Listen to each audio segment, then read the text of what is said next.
അസ്സലാമു അലൈക്കും വറഹ്മത്തുള്ളാഹി. ഇത് കഴിഞ്ഞ ഹദീസിൽ വന്ന അതുപോലെയുള്ളൊരു ഹദീസാണ്. 38-ാമത്തെ ഹദീസ്. വഅൻ ഇബ്നു മസ്ഊദ് റളിയല്ലാഹു അൻഹു ഖാല ദഖൽതു അലൻ നബി സ്വല്ലല്ലാഹു അലൈഹി വസല്ലം. ഇബ്നു മസ്ഊദ് റളിയല്ലാഹു തആല അൻഹു റസൂലുള്ളാഹി സ്വല്ലല്ലാഹു അലൈഹി വസല്ലം തങ്ങളെ ഒരിക്കൽ സന്ദർശിക്കാൻ വേണ്ടി പോയി. അതായത് വീട്ടിൽ പോയി നടത്താം. വഹുവ യുഅഖു, അന്നേരം നബി സല്ലല്ലാഹു അലൈഹി വസല്ലം തങ്ങൾക്ക് നല്ല പനിയുണ്ട്.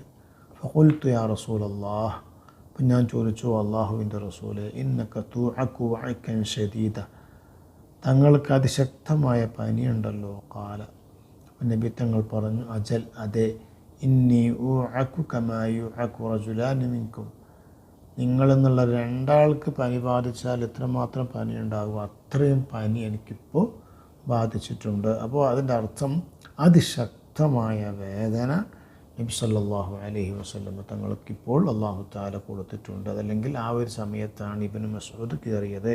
മനസ്സിലാക്കുക, നബി സല്ലല്ലാഹു അലൈഹി വസല്ലം തങ്ങൾ ഏറ്റവും തഖ്വയുള്ളവരാണ്, ഏറ്റവും കൂടുതൽ അള്ളാഹുവിനെ ഇബാദത്തെടുത്തവരാണ്. എന്നിട്ട് പോലും സാധാരണക്കാർക്ക് കൊടുക്കാത്ത 2 ഇരട്ടി പനി ആർക്ക് കൊടുത്തു? അല്ലാഹു തആല നബി സല്ലല്ലാഹു അലൈഹി വസല്ലം തങ്ങൾ കൊടുത്തു. അതിനർത്ഥം അത് നബി സല്ലല്ലാഹു അലൈഹി വസല്ലം തങ്ങൾ തെറ്റ് ചെയ്തു, അതിന് ശിക്ഷയായിട്ടാണ് എന്നാണോ? ഒരിക്കലുമല്ല. അതിനർത്ഥം നബി സല്ലല്ലാഹു അലൈഹി വസല്ലം തങ്ങൾക്ക് അല്ലാഹു തആല ക്ഷമിക്കാനുള്ളൊരു അവസരം കൊടുക്കുന്നു. ആ ക്ഷമയിലൂടെ നബി സല്ലല്ലാഹു അലൈഹി വസല്ലം തങ്ങളുടെ സ്ഥാനം അല്ലാഹു തആല ഉയർത്താൻ ഉദ്ദേശിച്ചിട്ടുണ്ട്. അങ്ങനെയാണ് മനസ്സിലാക്കേണ്ടത്. ഖുൽതു, അപ്പോൾ ഞാൻ ചോദിച്ചു, ദാലിക അന്ന ലക അജ്റൈനി, അപ്പോൾ 2 പനി, രണ്ടാൾക്കുള്ള പനി ഒരാൾക്ക് എന്ന് പറഞ്ഞാൽ അതിനർത്ഥം തങ്ങൾക്ക് ഈ ഒരു രോഗം വന്ന് അതിനെ ക്ഷമിച്ചതിന് 2 കൂലിയുണ്ടെന്നാണോ? 2 കിട്ടുന്ന കൂലി എന്നാണോ ഉദ്ദേശിച്ചത്? ഖാല, അപ്പം നബി തങ്ങൾ പറഞ്ഞു, അജൽ, അതെ, ദാലിക കദാലിക, അത് നീ പറഞ്ഞതുപോലെ തന്നെയാണ്.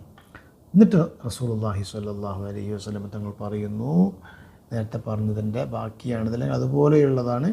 മാ മിൻ മുസ്ലിമിൻ യുസീബുഹു അദ, ഒരു മുസ്ലിമിന് ഒരു പ്രയാസം, ഒരു ബുദ്ധിമുട്ട്, ശാരീരികമായോ മാനസികമായോ ഒരു പ്രയാസം, ഷൗക്കത്തുൻ ഫമാ ഫൗഖഹ, അത് ഏതുവരെ എന്ന് വെച്ചാൽ വഴിയിൽ പോകുമ്പോൾ ഒരു മുള്ള് തറക്കുന്നു.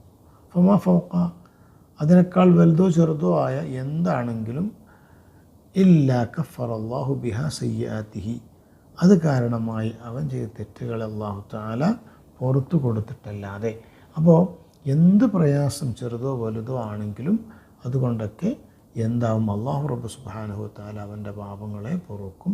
വഹത്തത് അൻഹു ദുനൂബുഹു, അവൻ്റെ ദോഷങ്ങൾ അല്ലാഹു തആല മായ്ച്ചു കളയും. കമാ തഹത്തു ശജറതു വറഖഹ, ഹത്ത എന്ന് പറഞ്ഞാൽ ശരിക്കും താഴെ ഇടുക എന്നർത്ഥം. അതായത് ഇപ്പം എൻ്റെ കയ്യിലൊരു സാധനമുണ്ട്, ഞാൻ താഴെ ഇട്ടു, എന്നാൽ പിന്നെ അത് പോയല്ലോ എൻ്റെ കയ്യിൽ നിന്ന്. അതുപോലെ ഒരാൾ രോഗം വന്നു ക്ഷമിച്ചാൽ എന്താവും? അവൻ്റെ പക്കലുള്ള രോഗങ്ങളൊക്കെ, അവൻ്റെ പക്കലുള്ള തെറ്റുകളൊക്കെ അത് താഴെ വീണ് പോകുന്നർത്ഥം.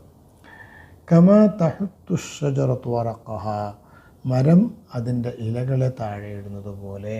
അത് മനസ്സിലാക്കുക, മര ഇലകളെ താഴെ ഇടുന്നത് കൊണ്ട് മരത്തിനൊന്നും നഷ്ടപ്പെടാനില്ല. കുറച്ച് മാസങ്ങൾക്ക് അതല്ലെങ്കിൽ അതിൻ്റെ സമയമാകുമ്പോൾ പുതിയ ഇലകൾ വന്നിട്ടുണ്ടാകും. അതുപോലെ മരങ്ങൾ ഇങ്ങനെ ഇലകളെ താഴോട്ടിടുന്നത് അതിന് ക്ഷീണമൊന്നും അർത്ഥമല്ല, മറിച്ച് അതിന് അതിജീവിക്കാനും പുതിയ ജീവിതം കണ്ടെത്താനും ഒരുപാട് കാലം ജീവിക്കാനും അതിന് സാധിക്കുന്നുണ്ടെന്നുള്ള തെളിവാണ് മരം അതിൻ്റെ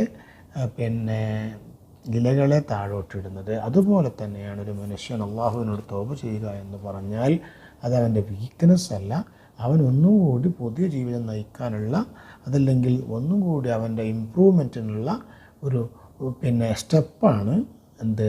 തൗബ ചെയ്യുക എന്നുള്ളത്.